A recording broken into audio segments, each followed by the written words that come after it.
bachcho, let's read the question. Which of the following works in association with cytoplasmic or nuclear receptors?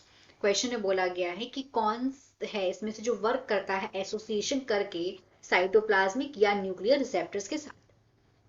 यहाँ 4 options दिए हैं। First is insulin, second is somatostatin, third is oxytocin, fourth is oestrogen. पहले question का देखेंगे key concept. Key concept of this question is, key concept है question का, यहाँ पूछा गया है क्या कि कौन सा यहाँ पे जो हार्मोन है वो वर्क करेगा साइटोप्लाज्मिक या न्यूक्लियर रिसेप्टर के साथ। तो यहाँ पे क्वेश्चन होगा इसका की कंसेप्ट होगा मैकेनिज्म ऑफ हार्मोन एक्शन। इसका होगा mechanism of hormone action, hormone action. तो बेसिकली अगर हम बात करें तो हॉर्मोन्स एक तो होते हैं वाटर सॉल्यूबल, एक होते हैं लिपिड सॉल्यूबल। तो यहाँ पे 4 ऑप्शंस दिए हैं। अगर हम बात करें इंसुलिन की, तो इंसुलिन है एक पेप्टाइड हार्मोन, ये होता है peptide hormone. Insulin is peptide hormone, मतलब ये होगा वाटर सॉल्यूबल। अगर हम बात करें सोमैटोस्टैटिन की, तो ये भी एक पेप्टाइड हार्मोन है। इंसुलिन सीक्रेट करता है, इंसुलिन सीक्रेट करती हैं कौन सी सेल, बीटा सेल्स, तो वहीं सोमैटोस्टैटिन सीक्रेट करती हैं डेल्टा सेल। तो ये भी है एक पेप्टाइड हार्मोन, मतलब ये भी हो गया वाटर सॉल्यूबल पेप्टाइड हार्मोन। उसके बाद आते हैं यहाँ पे ऑप्शन नंबर 3 जो ऑक्सीटोसिन है। ऑक्सीटोसिन भी होता है peptide hormone, this is also peptide hormone. तो ये तीनों के तीनों हॉर्मोन्स तो जो हैं ये हो गए वाटर सॉल्यूबल हार्मोन। अब हम 4th नंबर के हार्मोन पे आते हैं जो कि एस्ट्रोजन। जो एस्ट्रोजन है ये होता है स्टीरॉयड हार्मोन, ये है स्टीरॉयड हार्मोन, मतलब ये वाटर सॉल्यूबल नहीं होगा, ये है स्टीरॉयड हार्मोन।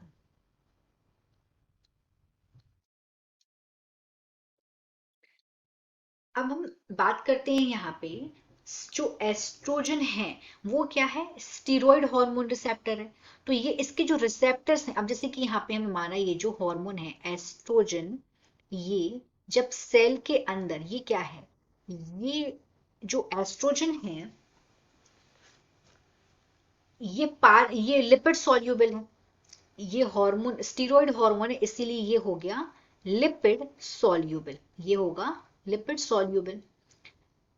इसीलिए जो सेल है ये सेल को आराम से ये सॉल्यूबल हार्मोन होगा, इसीलिए आराम से क्रॉस कर लेगा लिपिड सेल मेम्ब्रेन को। और ये जैसे कि ये हार्मोन अब अंदर सेल के अंदर जाएगा, फॉर एग्जांपल ये एक सेल है।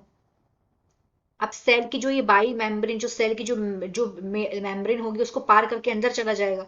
अब जब ये अंदर जाएगा तो फॉर एग्जांपल ये अंदर में इसके रिसेप्टर प्रेजेंट है, इसके अंदर में ये एक रिसेप्टर प्रेजेंट है और ये ई से रिप्रेजेंट कर देते हैं यहाँ पे ईस्ट्रोजन। तो ईस्ट्रोजन जाके इसके जो रिसेप्टर है उसमें जाके अटैच हो जाएगा। जब ये इसके संग जाके अटैच होगा तो यहाँ पे एक कॉम्प्लेक्स का फॉर्मेशन होगा और ये जो कॉम्प्लेक्स है ये होगा हार्मोन रिसेप्टर कॉम्प्लेक्स, ये है हार्मोन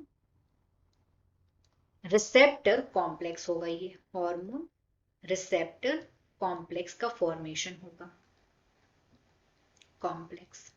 उसके बाद में यहाँ पे जो रिसेप्टर है ये क्या है, ये साइटोप्लाज्मिक रिसेप्टर है या फिर इसको क्या बोलेंगे, न्यूक्लियर रिसेप्टर। और ये प्रेजेंट कहाँ है, ये न्यूक्लियर रिसेप्टर, मतलब ये कहाँ पे प्रेजेंट है, ये साइटोप्लाज्म में प्रेजेंट है, सेल के ये साइटोप्लाज्म में प्रेजेंट है। इसीलिए हमारा राइट आंसर क्या हो जाएगा, यहाँ पे 4th हो जाएगा जो कि है एस्ट्रोजन।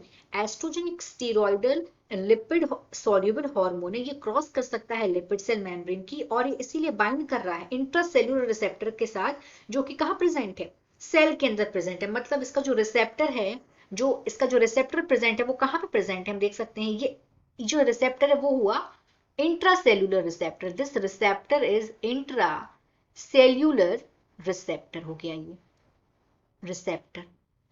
तो इसीलिए हमारा यहाँ पे आंसर हो जाएगा एस्ट्रोजन। और बाकी के जो हॉर्मोन्स हम पहले पे डिस्कस कर चुके हैं, ये पेप्टाइड हार्मोन है, मतलब ये वाटर सॉल्युबल हार्मोन है।